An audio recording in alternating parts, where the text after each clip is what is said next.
kahapon ng tanghali sa Visayas. Base po yan sa pinakauling tala ng National Disaster Risk Reduction and Management Council. Ayon kay NDRRMC Executive Director Yusek Benito Ramos, 29 pa ang patuloy na pinaghanap sa ngayon na pinangangambahang natabunan ng lupa sa Planas Negros Oriental. Nakasentro ngayon ng Rescue and Retrieval Operation sa bayan ng La Libertad at Gihulngan sa Negros Oriental dahil sa mga pagguho ng lupa na nasa mismong paanan ng bundok. Sa tala rin ng PHIVOLCS, ang epicentro ng lindol nasa 5 kilometro hilagang kanluran ng Tayasan, Negros Oriental at lumilitaw na ito isang blind fault. Ang gumalaw at isang bahagi nito umangat. Kitang-kita sa kuha ng CCTV nangyaring pagyanig sa Dumaguete City, Negros Oriental na naitalang umabot naman sa intensity 7. Dahil nga sa lakas ng lindol, nagsitakbuhan ng mga bisita ng isang hotel. Sa bayan naman ng Tanhay, makikitang nagkabitak-bitak ang mga kalsada at umangat din ang mga simento. At dahil sa pagyanig, nagtumbahan ng mga kagamitan at halos bumigay na rin ang ilang gusali. Nagpanig din ang ilang residenteng nakatira sa tabing dagat dahil sa itinaas na tsunami alert na binawi rin naman agad matapos ang ilang oras.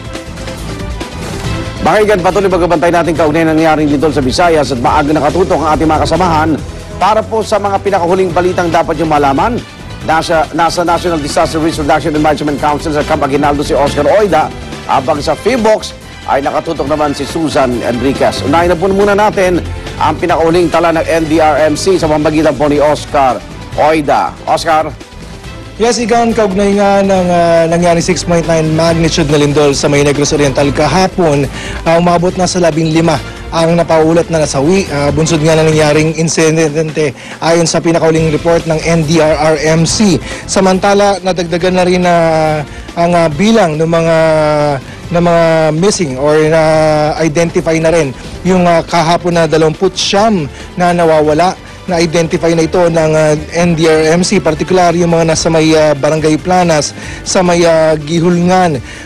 Igan, sa mga sandaling ito ay umabot naman ang listahan ng mga sugatan sa 52, kung saan 12 dito ay nanatiling unidentified. Ang patuloy na pinoproblema ng NDRRMC, Igan, ay itong sa may Barangay Sulungan, sa may La Libertad, kung saan may napaulat na landslide. Pero hanggang sa mga sandaling ito ay hindi pa rin matukoy kung ilan ang hinahanap dito. Pero sa nakuha nating informasyon ay nandun na yung mga tropang sundalo para nga magsagawa ng rescue operation. Samantala yung mga pinaka talagang naapektuhan ng lindol ay itong Tayasan, La Libertad, Gihulngan at Himalalod. Samantalang naging problema, Igan, nabunsod nga nung 157 aftershocks matapos nga yung lindol na itala kahapon, ay nagkaroon ng paglaki sa mga biyak, partikular do sa 8 tulay mula Dumaguete hanggang Gihulngan.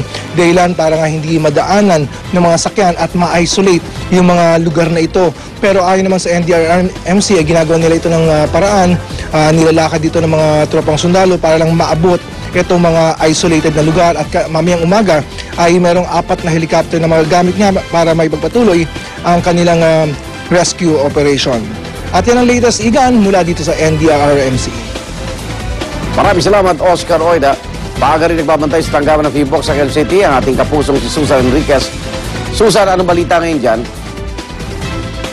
Arnold, patuloy pang minomonitor nitong PHIVOLCS itong nangyari nga paglindol dyan sa bahagi ng Visayas at ilang bahagi din ng Mindanao kahapon bago mag-alas 12 ng tanghali na nagdulot na nga sa pagkasawi ng 15 katao ayon sa NDRRMC. Pero ang alamin natin mamaya sa PHIVOLCS, ano ba ang meron bang gumalaw na fault? Anong fault ang gumalaw dito sa lugar na ito ng Visayas at Mindanao na siyang nagdulot nitong paglindol na nagdulot din ng takot, at syempre ito'y resulta na rin nga nitong may mga nasawi dito sa nangyaring paglindol kahapon. Mamaya ipapakita ho namin sa inyo kung gaano ba kalakas yung naranasang paglindol ng ating mga kababayan dyan.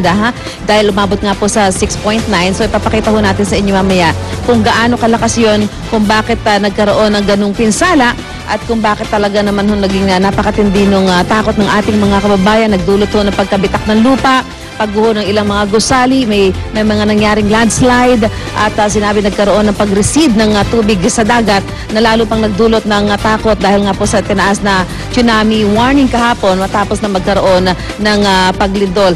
sa mga oras mong ito ay patuloy na minomonitor nitong PHIVOLCS kung magkakaroon pa man ng mga aftershocks dahil sinasabi na kung mas malaki yung magnitude ng lindol ay mas malaki yung posibilidad na tumagal yung mga mararanasan pang aftershock. So ano yung dapat gawin ng mga kababayan natin kung magkakaroon pa ng mga aftershock. So yun po mga alamin natin sa pagpatuloy natin pagtambay dito po sa PHIVOLCS. Balik sa'yo, Arnold. Okay, so sa pakialam na rin, kung ang projection nila kasi blind spot, hindi nga nakikita, no? Blindfold. Gano'ng kahaba yan, kung saan lugar pa may pinaniwala ang blind fold na tinatawag. Kasi kagaya doon sa lugar na yun, hindi naman sila handa. Alam nila, walang the blindfold nga. Kaya alamin natin para...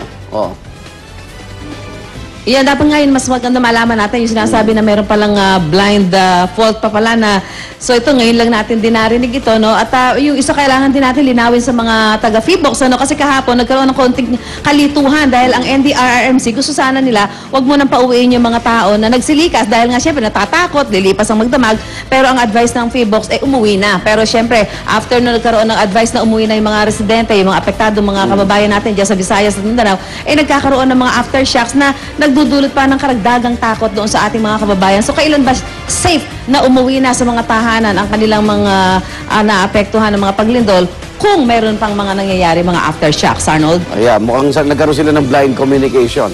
Okay, maraming salamat, Susan Enriquez. Samantala, hindi